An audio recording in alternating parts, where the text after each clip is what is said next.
Sudah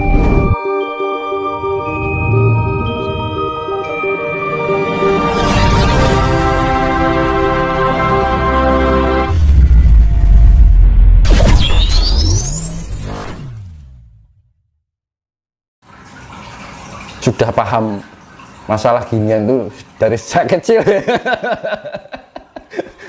Nah kan gitu, 30 tahun sampai sekarang saya nggak pernah tidur malam. Jadi kalau ada apa-apa datang itu kan dapat firasat, dapat petunjuk, dapat kok misalkan komunikasi dengan para leluhur, ngobrol. Ngobrol itu hal biasa. Kalau bagi orang yang sudah bisa mampu melakukan perjalanan yang spiritualitas, ngobrol dengan hal yang tidak kelihatan itu biasa. Leluhur kita dulu, itu antara hubungan manusia dengan kehidupan alam maya itu bersahabat. Zaman sekarang wah demit wedi, ya toh gila kan gitu kan. Loh aku kalau ada hantu malah aku sini ngobrol bareng kan gitu. Saya di tempat angker ya, ayo doa bareng. Jadi nggak ada perlawanan. Walaupun itu di tempat angker pun aku juga nggak takut. Malah misalkan aku meditasi atau doa di tingkat angker, ayo doa bareng. Didungo bareng marang Gusti. Ngandani gaib iki lebih gampang daripada ngandani menungso kan gitu. Menungso ki angel tatanane. Kalau ngandani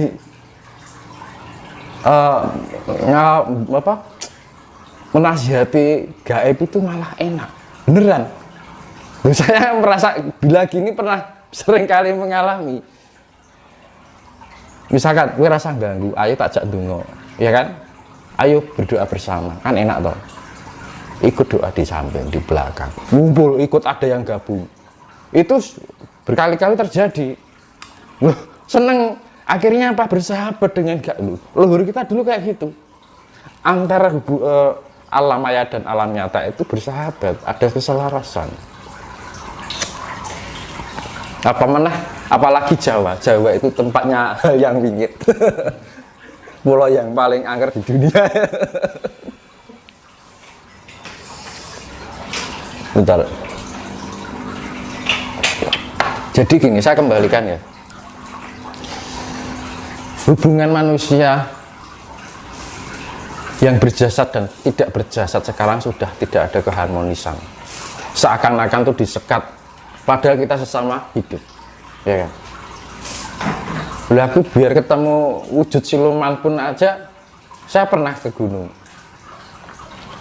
Ada belut putih pakai mahkota gitu, lewat di jalan, aku lewat, saya belum. Kamu mau apa gitu ya, nanti tak sumbang dungo kan gitu ben entuk kasampurnan. Seneng kok mas, dia didoakan itu seneng. Ketika kita mampu bisa menyatu dengan alam, kita caranya gini, kita menyerap energi dari alam, kita salurkan ke dia. Itu sangat senang sekali. Makanya aku dimanapun tempat berada, seangker apapun aku ya biasa wae. Tak anggap mereka itu adalah ya bagian dari kita. Cuman bedanya apa? Bedanya kita berjasad, mereka enggak gitu kan. Cuman itu aja kan. Sama-sama ciptaan Tuhan. Kadang-kadang orang menganggap setan, kan kasihan kalau dianggap setan. Nah, misalkan manusia, ya kan, ngatain hantu, ngatain yang makhluk yang tidak berjasad, ngatain itu hantu. Lah ketika orang itu sudah tidak berjasad, dia jadi hantu, dikatain orang yang masih berjasad, apa nggak sakit hati? Kan gitu kan. Nah, itu juga bagian dari kesadaran diri seseorang. Kan gitu. Jangan mentang-mentang jadi manusia. Karena apa yang terjadi sekarang? Manusia itu mentang-mentang jadi manusia. Tidak menghiraukan sekelilingnya itu baik yang berjasad atau tidak kan gitu loh. Nah, hubungan keselarasan itu sudah hilang. Kita dulu bangun candi loh, sing ngewangi siapa mas? Nek gak demit. Bandung Woso itu bisa membangun candi satu malam, itu yang membantu apa? Dimensi lain. makhluk-makhluk dimensi lain.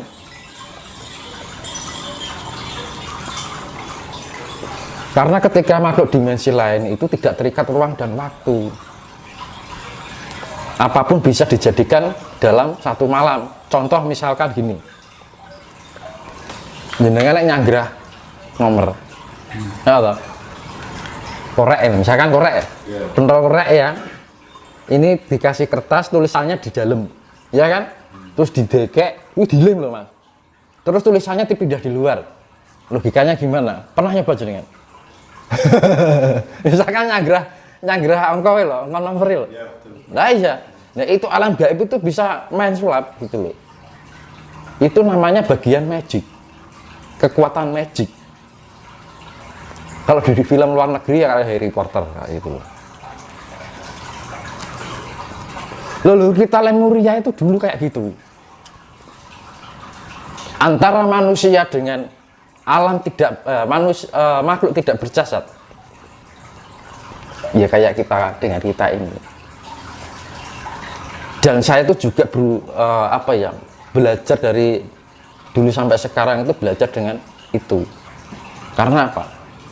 Saya menganggap sesuatu yang tidak kelihatan oleh mata itu ada, tapi zaman sekarang itu tadi orang hanya sebatas apa yang dia lihat oleh mata lahirnya kan gitu kan. Nah itu bagian dari nanti bumi berguncang ini, Pulau Jawa ini akan kembali pada kewingitannya. Orang menganggap itu angker, tapi bagi orang yang bisa bersahabat dengan alam gaib atau alam yang makhluk yang tidak berjasad itu ya sama kayak kehidupan biasa kita, mau bedanya berjasad dengan tidak berjasad, sama-sama hidup, ya kan? Kan ngono zaman saiki kan wong ro demit dianggap setan, mesake setane. Lah sing ngelokke setan ku sok ben dadi kelangan ragane dilokke demit pre lara ati ya. Iya. Nah itu loh, makanya kan kita perlunya hamemayu hayuning sasama ki ora mung sing ketok-tok. Loh kita makanya nek ngobrol dupa dianggap musyrik iki kan yo. Nah, kadang itu kan mereka juga butuh keharuman untuk meningkatkan energi cahayanya. Loh, keharuman itu bisa meningkatkan energi cahaya yang tidak kelihatan. Itu energi positif. Kan gitu. Makanya kan demit sing demit keliru ngantian. Makhluk-makhluk yang tidak berjasad itu ada tempat sampah. Nah, itu sesuai dengan dulunya. Kan kegaiban itu mempunyai aroma loh. Ketika masa hidupnya itu buruk, maka baunya juga nggak enak. Dia akan menyesuaikan di mana tempat sesuai dengan baunya itu. Contoh di sampah, tempat bau amis-amis. Makanya nek jenengan ambune amis ya.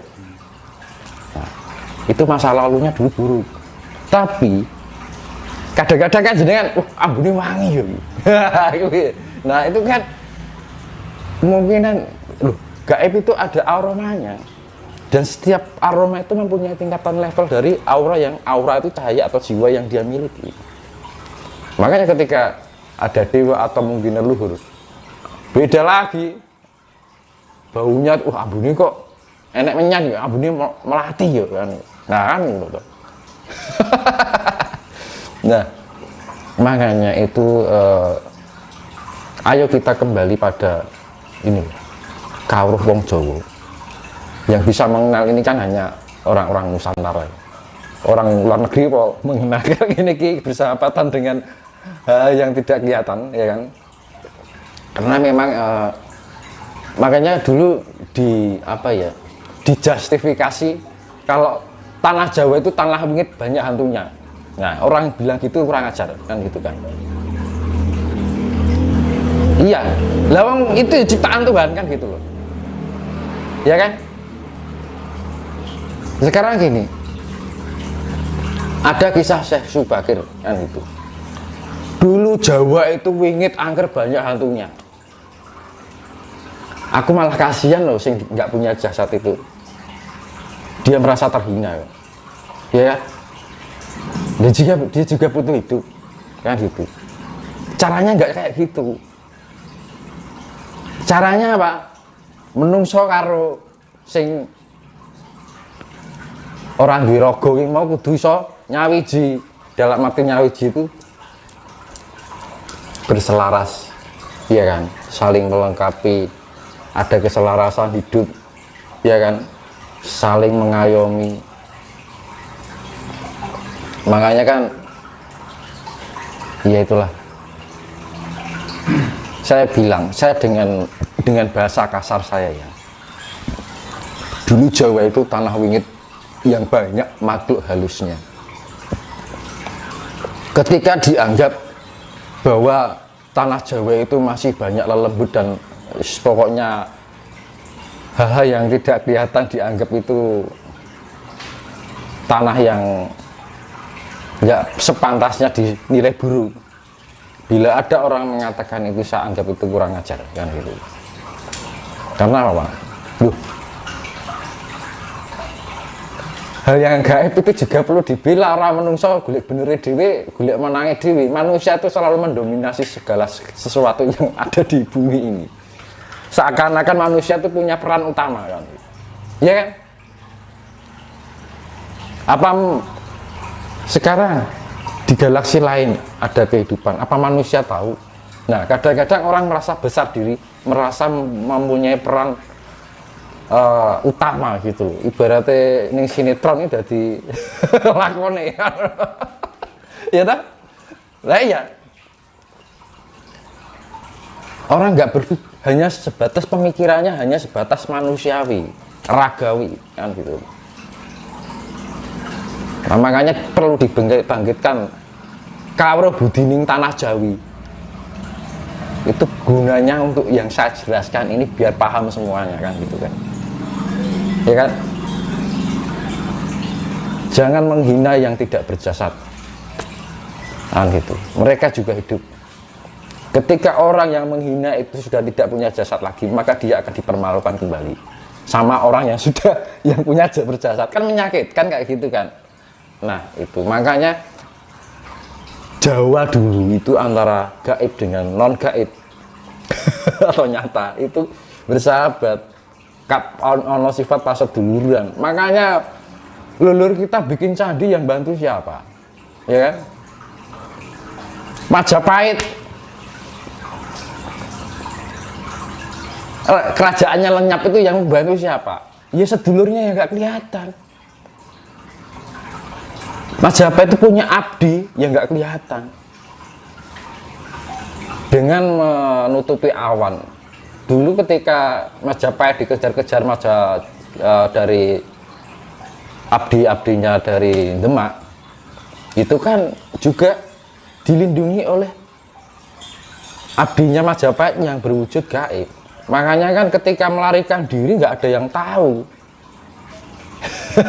Nah itu kan ya berarti kan tandanya leluhur kita tuh antara gaib dengan tidak gaib itu kan ada hubungan kekeluargaan, masih menganggap itu ada walaupun itu tidak mempunyai jasad kan gitu. Makanya kan hal ini nanti juga akan dikembalikan lagi, makanya ditumbuhkan orang terbangkitkan spiritual dan kesadarannya. Itu akhirnya orang bisa mengetahui hal yang tidak kelihatan kan.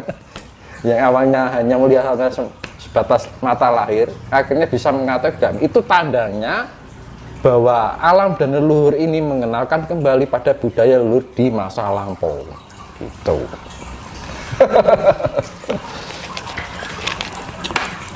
Terus fenomena-fenomena apa kejadian bencana ini kan masif terjadi menjelang akhir tahun gitu ya gitu.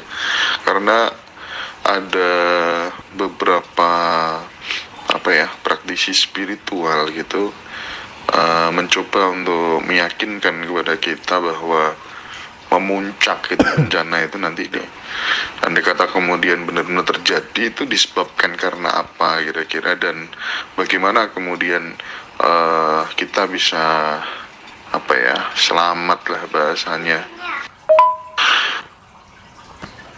Kan kita ini kan memasuki abad 21 ya. Di akhir tahun itu diwaspadai. Contoh 2004 kan jumlahnya 6 ya. Dan ini 6 itu 3 kali berturut-turut. 2004 kemudian 2013 kan 2, 1, 3 kan 6 loh mas ya kan. 2004 Desember terjadi apa? Tsunami Aceh kan ya kan, tanggal 26 Desember. Terus tahun ketiga yang jumlahnya 6 di abad 21 ini jatuh pada 2013. Itu kejadian banjir besar-besaran di bulan Desember. Tahun kedua nggak masalah, masalahnya genap, dihitung genap. Nah ini tahun yang ketiga ya kan, bulan Desember abad 21 tahun ketiga yang tahunnya angkanya di jumlah 6, dan itu perlu diwaspadai. Entah itu terjadi atau enggak ya sing hati-hati ya gitu loh, jangan pergi ke tempat yang mungkin